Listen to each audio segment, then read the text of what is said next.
The first frost came early that year.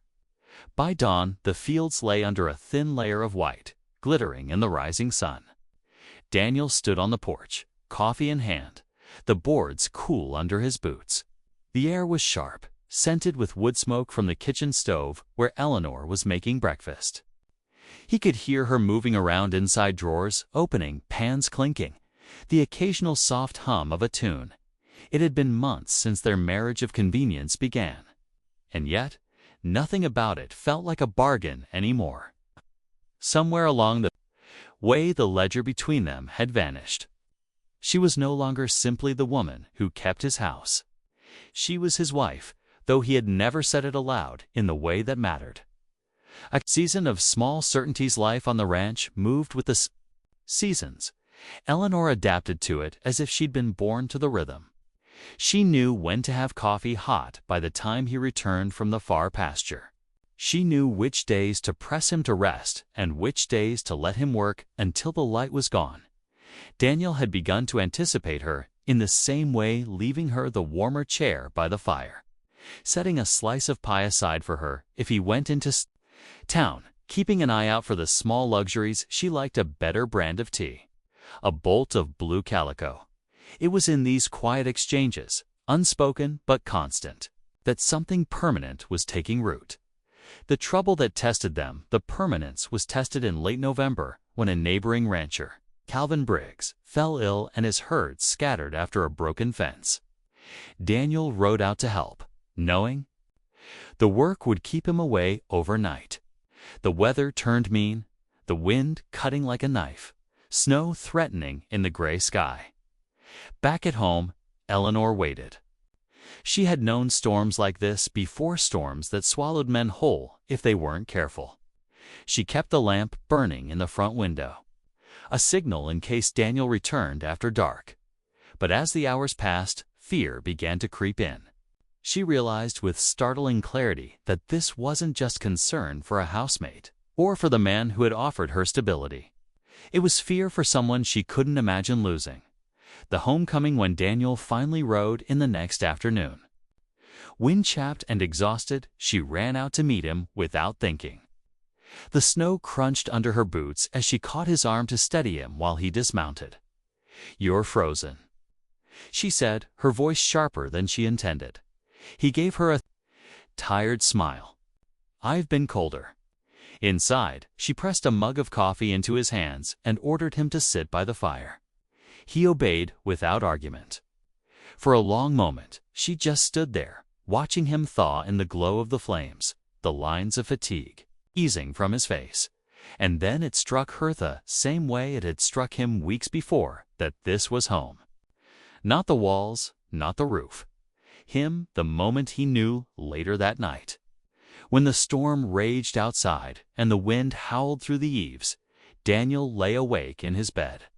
He could hear Eleanor's soft breathing from the room down the hall.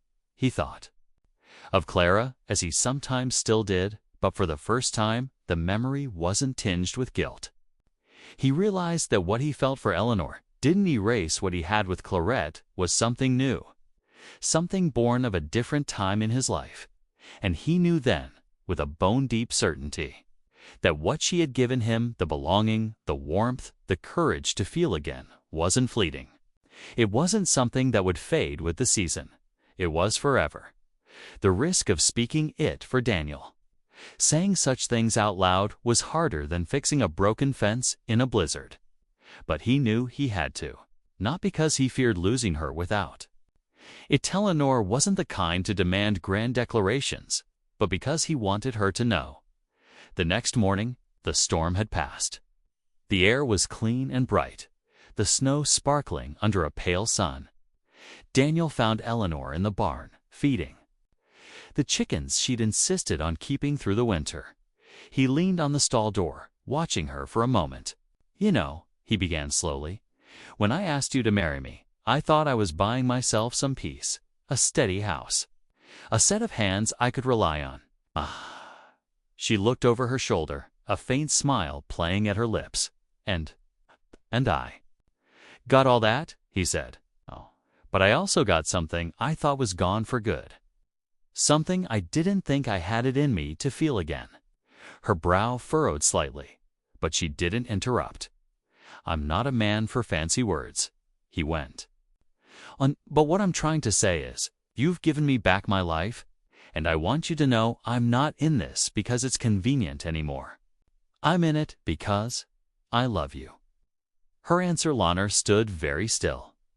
Then she turned to face him fully, the light from the barn door catching in her gray eyes. "I knew," she said quietly. "Not the words, 'You're right, you're not a man for those,' but I've seen it. In the way you look at me when you think I'm not watching, and the way you always make sure the fire's going before I wake up." Daniel took a step closer, the crunch of straw under his boots. "So," she said, smiling now, "I love you too. I think I have for a while." The permanence of it from that day forward. Nothing in their routine changed on the surface. They still worked side by side, still faced the grind of ranch life, still ended their days by the fire.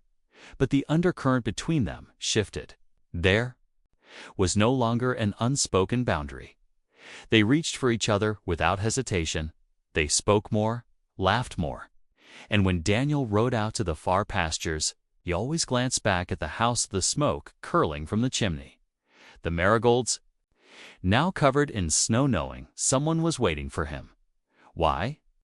Forever matters. The word forever in their story isn't about romantic perfection or the absence of hardship. Life on the land would still be hard. Storms would still come. Fences would still break. But the part of Daniel that had once been certain hope was too dangerous had learned something else. That love, once lost, could be found again, not the same, but just as real. For Eleanor, forever meant never again having to wonder where she belonged. For Daniel, it meant knowing that even if loss came again someday, the years they had together would be worth the risk. This final part turns the quiet, practical beginnings into a lasting love story, one rooted in resilience, trust, and the choice to open their hearts again despite the cost. Daniel had built his life on the belief that some things, once gone, never came back. He didn't think of it as pessimism, it was simply reality. The land taught you that. The calf died in the snow. You didn't waste time hoping it might somehow stand again. You buried it and moved on. If the river dried up, you didn't pray for it to return. You found another water source. And when someone you loved was gone, you learned to live with the empty space they left. For Daniel, that space was Clara. The ghost of his first wife, Clara, had been the kind of woman who filled a room with warmth. Her laughter had been quick and unself-conscious, her affection constant and steady. She had been the one who made their rough ranch house into a home, flowers on the table, a shawl draped over the back of his chair, a fire burning low even in the mild spring months. They had dreamed of children. Daniel could still remember the way her eyes lit up whenever she saw a neighbor's baby, the way she would rest her hand on her stomach as if imagining. But the months passed, then the years, and no child came. It had been a quiet sorrow between them until the winter fever took her. The day he buried her, the snow fell so heavily it muffled every sound except the dull thud of earth hitting the coffin lid. Daniel had stood there, hat in hand, the cold biting his skin, and made a vow without even speaking it aloud. Never again, never again would he let his happiness depend on someone he could lose. What he believed was gone yet wasn't just Clara. He lost it was himself. The man who had once laughed, who had dreamed, who had let his guard down. In Clara's absence, Daniel convinced himself that he had also buried the part of his heart capable of deep feeling. He told himself it was better that way. What he believed was gone forever was not only love, but hope. Hope was dangerous. Hope set you up for grief. So when he offered Eleanor a marriage of convenience, he did so from that hardened place. She would be a partner, not a piece of his heart. That door was locked, and he had thrown away the key. The subtle cracks, but Eleanor had a way of walking through locked doors without Daniel realizing it until she was already inside. She didn't demand stories about his past, but she listened. When he let things slip, she didn't flinch when he was short with his words, and she didn't try to fill every silence with chatter sometimes. When he came in from the range and found her humming softly while mending a shirt, he would be struck by a pang of something almost like memory, not of Clara exactly, but of a life that had once felt whole.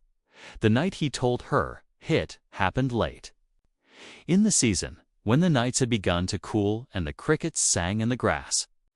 They were sitting by the fire after supper, she with her mending, he with a mug of coffee. Without really planning to, Daniel said, Clara used to hum that song.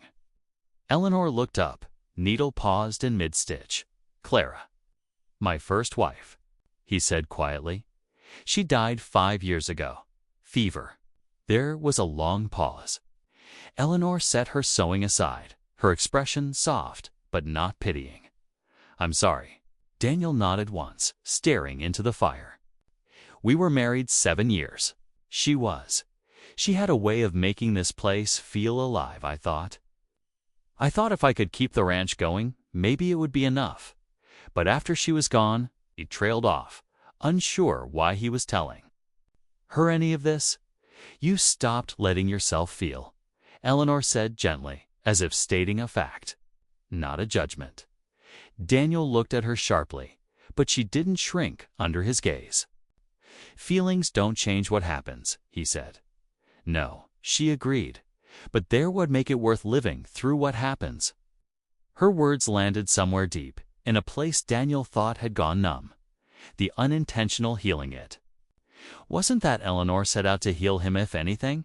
She seemed to be tending to her own quiet wounds. But her presence, her steadiness, her unforced kindness, they began to fill the empty corners of the ranch. One morning, Daniel returned from mending a fence to find her in the garden, sleeves rolled up, dirt smudged on her cheek. She was planting marigolds along the path to the porch. He had no idea where she'd gotten the seeds.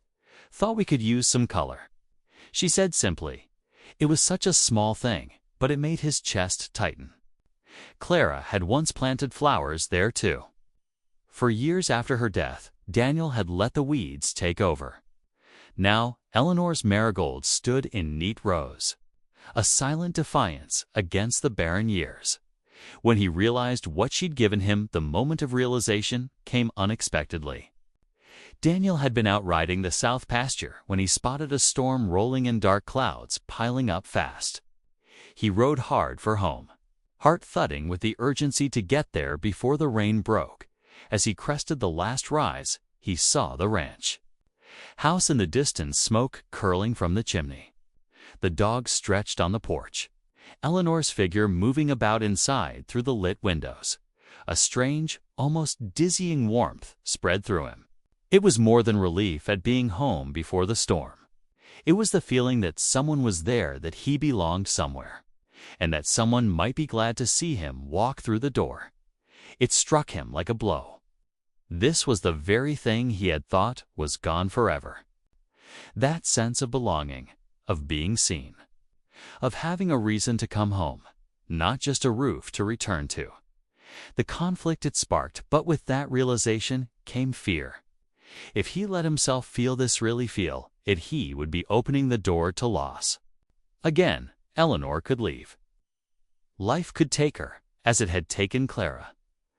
That night, he found himself quieter than usual at supper. Eleanor noticed, but didn't press. She only said, "You're a man who thinks too much when the wind shifts." Daniel almost smiled. Almost don't why this matters for the story. This part of the arc is the emotional hinge of the entire tale.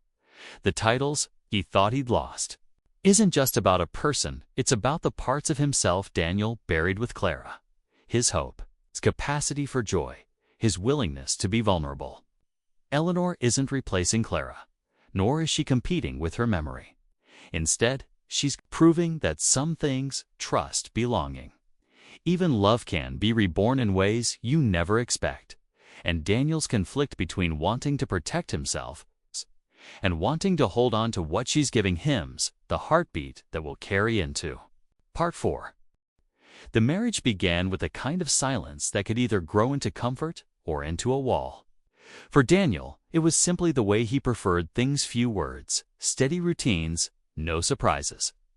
For Eleanor, silence was unfamiliar but welcome. She had lived in places where shouting filled the air, where words were weapons and noise was constant. Daniel's quiet was not oppressive, it was safe.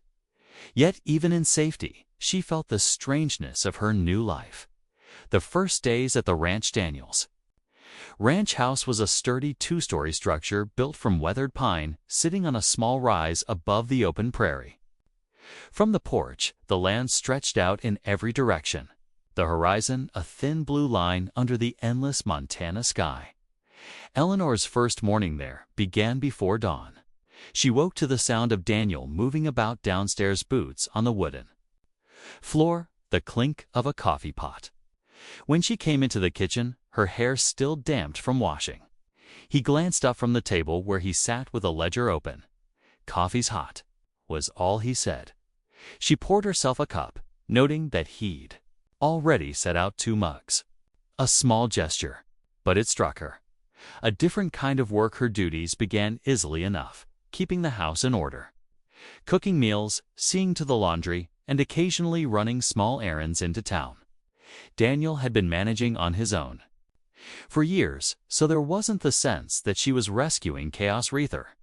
She was adding small touches he hadn't thought to bother with: fresh curtains in the kitchen, a loaf of bread cooling on the windowsill, a fire laid in the hearth before he returned from the range. He never commented on these things, but she noticed the way his gaze lingered on the table when dinner was waiting, or how he paused for a moment before removing his boots in front of the newly swept hearth. The unspoken exchange: Daniel had made it clear from the start. This was a business arrangement. They slept in separate rooms. There were no tender words, no gestures that crossed into intimacy. And yet, there were moments. The time she burned her hand taking a skillet off the stove, and he, without hesitation, took her wrist in his rough, calloused hand, dousing the burn in cool water and muttering, "You've got to be more careful." The evening, a sudden storm rolled in and she found herself staring out the window, the wind rattling the panes, memories pressing in. Daniel came to stand beside her, not touching, just a steady presence at her side until the worst of her fear passed. Something she gave him. Daniel had not realized how lonely his house had been until Eleanor filled it with quiet signs of life. Not noise, she wasn't loud, but warmth. She hummed softly while kneading bread. She put wildflowers in a jar on the table. She spoke gently to the old ranch dog that had taken to sleeping by her chair.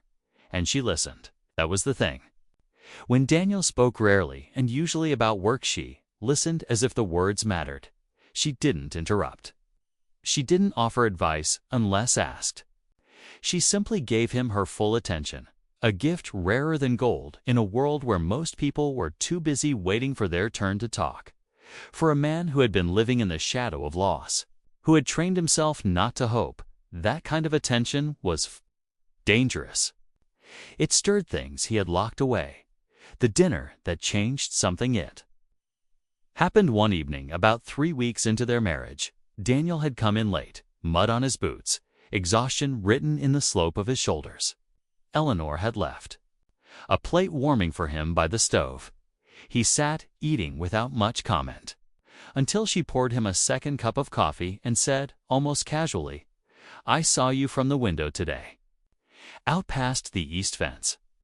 You were helping that colt with its first steps." Daniel looked up sharply. "You saw that?" She smiled faintly. "You were talking to it, as if it understood." His ears warmed. "Sometimes animals listen better than people." "I think you just have a way with things that are skittish," she said softly. It was such an oddly specific observation, and spoken without mockery, that Daniel found himself staring at her for a long moment. he realized she wasn't simply seeing him, she was noticing. The small shifts after that, the air between them, changed in subtle ways. He began asking her small questions about her day. She started leaving a chair pulled out for him at the table. He repaired the latch on her bedroom window without being asked. She mended a tear in his work shirt without mentioning it. These were not grand gestures, but they built something fragile between them: trust. His realization one afternoon, Daniel was in the barn, oiling the leather on his saddle, when he heard Eleanor's laughter drift in through the open door. It was light, unguarded, and he realized with a start that he had never heard her laugh before, not like that. He stepped outside and saw her kneeling in the grass, the ranch dog nudging her shoulder while she tried to hang laundry. The sun caught in her hair, and for a moment, Daniel was struck by an unexpected thought. I could get used to this. It unsettled him. This wasn't part of the plan. She was supposed to be a partner in practicality, not someone who made the house feel like home again. The vulnerability he didn't see coming that night. Over supper, she asked him very quietly. He had always lived on the ranch. He told her about growing up there, about his father's hard rules and his mother's softer touch. Without meaning to, he mentioned Clara. Eleanor didn't press, didn't pity him. She just said, "You must have loved her." Very much. Daniel stared at his plate. "I did." Silence settled between them, but it wasn't heavy. Somehow, he felt lighter for having said it aloud, the seed planted in that moment. Without intending to, Eleanor gave Daniel something he hadn't felt in years: safe place for his grief to exist without being judged or pitied. She didn't try to erase it, didn't demand he let go. She simply acknowledged it, as if saying, "I see the shape of your loss, and I'm not afraid of it." That was the beginning. The something she gave him wasn't love, not yet. It was the space for love to grow again, should he ever be brave enough to let it. This second part is where the first cracks form in Daniel's emotional walls. He offered her stability. She gave him warmth without asking for anything in return. She notices the man beneath the arrangement, and by doing so, awakens feelings he thought were long gone. The town of Dry Creek had a way of watching. It didn't matter if you were crossing the street, tying your horse at the hitching post, or simply buying flour at Mrs. Harrow's general stores followed you. Whispers trailed you like shadows. In a place where everyone knew everyone's history. Gossip was the river that never stopped flowing. It was under those watchful gazes that Daniel McCrae lived his life. A man of 35 with a broad build hardened by ranch work. Daniel had long since stopped caring about the murmurs. He had buried too much, lost too much, to let idle tongues bother him. They called him the stone-faced rancher. And for good reason. His jaw was always set like granite, his voice measured, his eyes cool. People assumed he was cold. In truth, he was simply empty. 5 years earlier, he had lost his wife, Clara, to a sudden fever. They had no children, though they had tried. After burying her, Daniel poured himself into the land acres of rolling prairie. Cattle that needed tending, fences that always seemed to break in the wind. The ranch had survived. He had survived, but surviving was all it was. The problem he couldn't ignore. By late summer, Daniel found himself facing a practical problem. His ranch had grown, the herd had doubled, and with the railway pushing closer, more buyers were coming through. But the work was more than he could manage alone, even with 2 hired hands. And then there was the matter of appearances. In Dry Creek, a man without a family was pitied at best and whispered about at worst. Women with marriageable daughters would sometimes drop hints, but Daniel ignored them. He didn't want Lavore what passed for it in a small town where loneliness made people desperate. What he needed was stability, someone to manage the house, oversee supplies, maybe even keep the books when the cattle sales came in, someone trustworthy. someone practical. That was when the idea formed cold, logical, and entirely unromantic. A marriage of convenience. The candidate, the first time he saw Eleanor Carter, she was standing in the rain. Not a soft drizzle, but a full pounding storm that had turned the street into a river of mud. She had a small carpetbag clutched in her hand and a shawl pulled tight around her shoulders. Her boots were soaked through, and her dark hair stuck in damp strands against her face. She wasn't from Dry Creek. Neil knew every face in town, and hers was unfamiliar. He would later learn she had stepped off the noon stagecoach, her eyes scanning the street like she was looking for someone who wasn't there.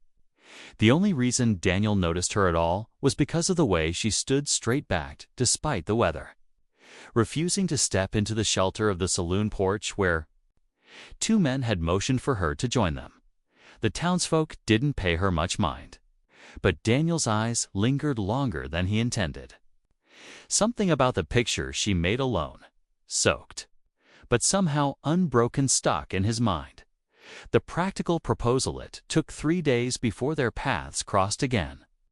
Daniel found her at the general store, carefully counting out coins for a sack of flour. She wore the same dress she had arrived in, though now it had been dried and brushed clean. Her shawl was mended along one edge. He overheard her speaking to Mrs. Harrow, asking about work any kind: cooking, cleaning, laundry. Mrs. Harrow's polite shake of the head told Daniel enough. There weren't jobs for a woman alone, not unless she was willing to work at the saloon, and that wasn't the sort of work Eleanor Carter looked like she'd take. That night, Daniel sat at his kitchen table with a cup of coffee gone cold and thought about her. She needed stability. He needed help. It was a fit. And so, the next morning, he saddled his horse and rode into town with a decision made. The conversation he found her behind the boarding house, hanging a sheet to dry in the morning sun. She looked up when he approached, her eyes startlingly gray meeting his with a wary steadiness. "Miss Carter," he said, tipping his hat. "My name's Daniel McCrae. I've got a proposition for you." Her brows drew together. "What kind of proposition?" "A business one," he replied evenly. "I run a cattle ranch about 6 miles outside town. It's more work than one man can manage alone. I need someone to keep the house, cook, see to supplies, maybe handle some accounts when I'm busy with the herd." She folded her arms, suspicion flickering in her gaze. "You're offering me a job?" "Not exactly," he said. "I'm offering you a marriage." The sheet she'd been pinning slipped from her fingers. "I beg your pardon? A marriage?" he repeated. "Nothing romantic. You'd have a roof over your head, security, and a share in the profits if you stay. I'd have someone I can trust running my household. In a place like Dry Creek, it's better for both of us if it's respectable." A reaction for a long moment, she simply looked at him. Then, with a small, humorless laugh, she said, "You don't even know me." "Know enough," Daniel replied, "but you're not afraid to stand your ground. You're not the sort to be cowed by gossip, and you look like you've been through more than you let on." Her lips parted as if to speak, but she closed them again. She studied him really, studied him the way one might study a map before deciding whether to follow it. "You make it sound like a contract," she said finally. "That's what it is." The weight of the offer, a marriage of convenience, might have been a practical solution for Daniel, but for Eleanor, it was a choice with deep consequences. She had left behind something, perhaps someone back east. She had traveled halfway across the country for reasons she didn't yet share. To bind herself to a man she barely knew, even under the promise of a loveless arrangement, was a risk. And yet, security, safety, a place where she wouldn't have to glance over her shoulder every time a door opened. She told him she needed time to think. Daniel, true to his word, gave her 3 days. The whispering town in those 3 days, word spread. People speculated. Some laughed at the idea Daniel McCrae, the man whose heart had turned to stone, taking a wife again. Others were certain there must be more to it. Perhaps she was desperate. Perhaps he was. Eleanor kept her head down, doing laundry at the boarding house and avoiding questions. But at night, alone in her small rented room, she weighed her options. She had enough money for one more week of meals. After that, Nothing her decision. On the third day, Daniel found her on the boardwalk outside the mercantile. She didn't. "Make him ask? I'll do it," she said simply. He nodded once, not smiling, not offering any words that could be mistaken for sentiment. "We'll go to the preacher tomorrow." And just like that, the bargain was struck. This first part lays out the cold, pragmatic beginnings of their connection, the offer that is meant to be business only, the cautious weighing of risks, and the quiet agreement that will change both of their lives in ways neither expects. Beneath the surface, tension hums. He thinks he's building walls. She's simply trying to survive. Neither realizes that what they've just agreed to will open doors to something neither dared to want again.